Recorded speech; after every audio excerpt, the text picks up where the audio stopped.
नागव्यूह के रक्षक, एक पौराणिक, रहस्यमय और शौर्य गाथा। बहुत समय पहले की बात है, जब भारतवर्ष 5 महान वंशों में विभाजित था। सूर्यवंश, चंद्रवंश, अग्निवंश, वायुवंश और नागवंश। इन वंशों की गाथाएं आज भी पुराणों में गूंजती हैं, परंतु इन सब के बीच एक रहस्य ऐसा था जिसे केवल कुछ गिने चुने योगी और पुरातन ऋषि ही जानते थे। नागव्यूह का रहस्य, एक ऐसा रहस्यमय द्वार जो अमरता, अद्वितीय ज्ञान और देव शक्ति की कुंजी था। लेकिन यह द्वार सिर्फ हर 1000 वर्षों में एक बार, त्रिकाल संगम की रात को ही खुलता था, जब भूत, वर्तमान और भविष्य की रेखाएं एक बिंदु पर मिलती थीं। उस काल के चंद्रवंशी सम्राट थे राजा सोमकेतु, एक अत्यंत मेधावी, रणनीतिज्ञ और महत्वाकांक्षी शासक। वे विज्ञान, तंत्र और राजनीति में निपुण थे, परंतु भीतर से उन्हें किसी ऐसी शक्ति की तलाश थी जो उन्हें देवताओं के समकक्ष खड़ा कर दे। जब उन्हें हिमगुहा में तपस्यारत ऋषि वशिष्ठ से यह ज्ञात हुआ कि त्रिकाल संगम की रात निकट है और नागव्यूह खुलने वाला है, तो उनके हृदय में शक्ति प्राप्ति की तीव्र लालसा जागी। ऋषि ने चेतावनी दी, हे राजन, नागव्यूह को केवल वह खोल सकता है जिसके हृदय में स्वार्थ नहीं, केवल धर्म और त्याग हो, अन्यथा यह द्वार विनाश की ओर ले जाएगा। परंतु राजा सोमकेतु अब निर्णय ले चुके थे। उन्होंने संकल्प लिया कि वह नागव्यूह तक पहुंचेंगे और उस शक्ति को प्राप्त करेंगे।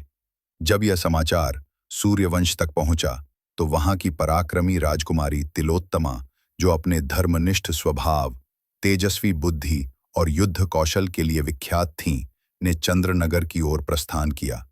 उन्होंने राजा सोमकेतु से मिलकर कहा, राजन, यह शक्ति आपकी नहीं, धर्म की परीक्षा लेती है। आप उसके योग्य नहीं बन पाए तो तीनों लोक भस्म हो सकते हैं।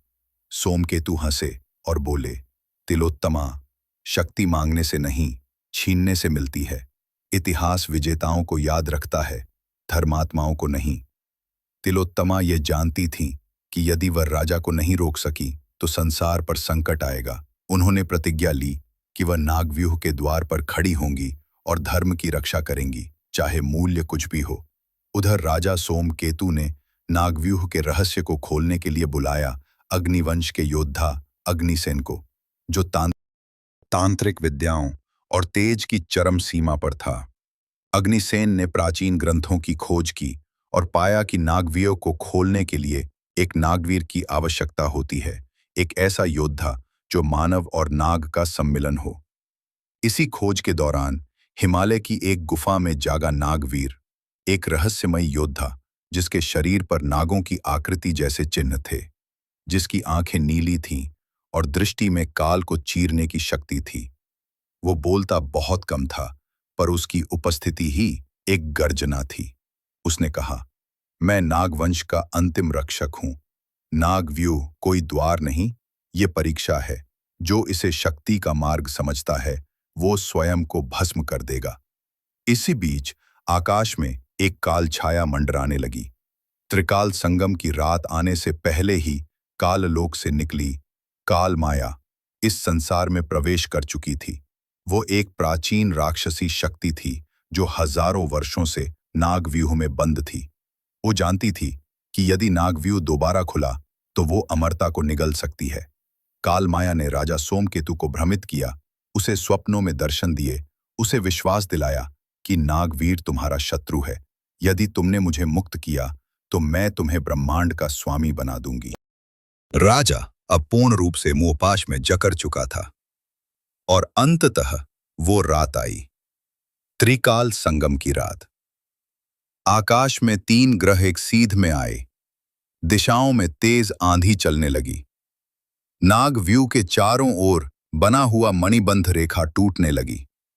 राजा सोमकेतु, अग्निसेन और उनकी विशाल सेना नागव्यूह के द्वार पर पहुंची।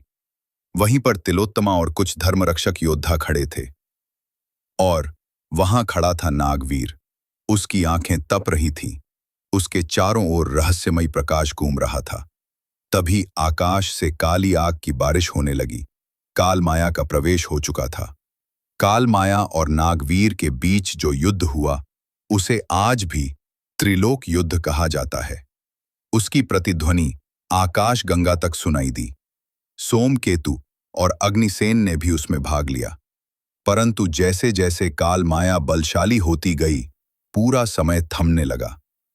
तिलोत्तमा ने नागशास्त्र का मंत्र उच्चारण किया और नागवीर को अंतिम ऊर्जा प्रदान की। नागवीर ने काल माया को नागव्यूह के द्वार में खींचकर उसके साथ स्वयं को बंद कर दिया। वो बोल पड़ा, जब अगला त्रिकाल संगम होगा और लोभ फिर से सिर उठाएगा, मैं लौटूंगा। वो दरवाजा फिर से बंद हो गया। आकाश शांत हुआ। सोमकेतु, जो अब पछतावे से भर चुके थे, सिंहासन त्याग कर वन में तपस्या करने चले गए। तिलोत्तमा ने सूर्य चंद्र वंशों के मेल से एक नया राज्य स्थापित किया, जहां धर्म और मर्यादा सर्वोपरि थी। और नागव्यूह, वो आज भी कहीं गुप्त है। कहते हैं वो समय आने पर ही प्रकट होता है, और नागवीर, वो अभी भी जीवित है, काल से परे, धर्म की रक्षा में, लौटने की प्रतीक्षा में। शिक्षा। जो शक्ति बिना मर्यादा और धर्म के पाना चाहता है, वो स्वयं अपना विनाश रचता है। नागव्यूह एक शक्ति नहीं, एक परीक्षा है, धैर्य, त्याग और धर्म की। ऐसी ही पौराणिक, रहस्यमयी और दिल को छू जाने वाली कहानियां देखने के लिए वीडियो को लाइक करें और हमारे चैनल को सब्सक्राइब करना न भूलें। बेल आइकन को प्रेस कीजिए ताकि अगली वीडियो का नोटिफिकेशन सबसे पहले आपको तुरंत मिले। धन्यवाद और मिलते हैं अगली कहानी में एक नई रोमांचक यात्रा के साथ।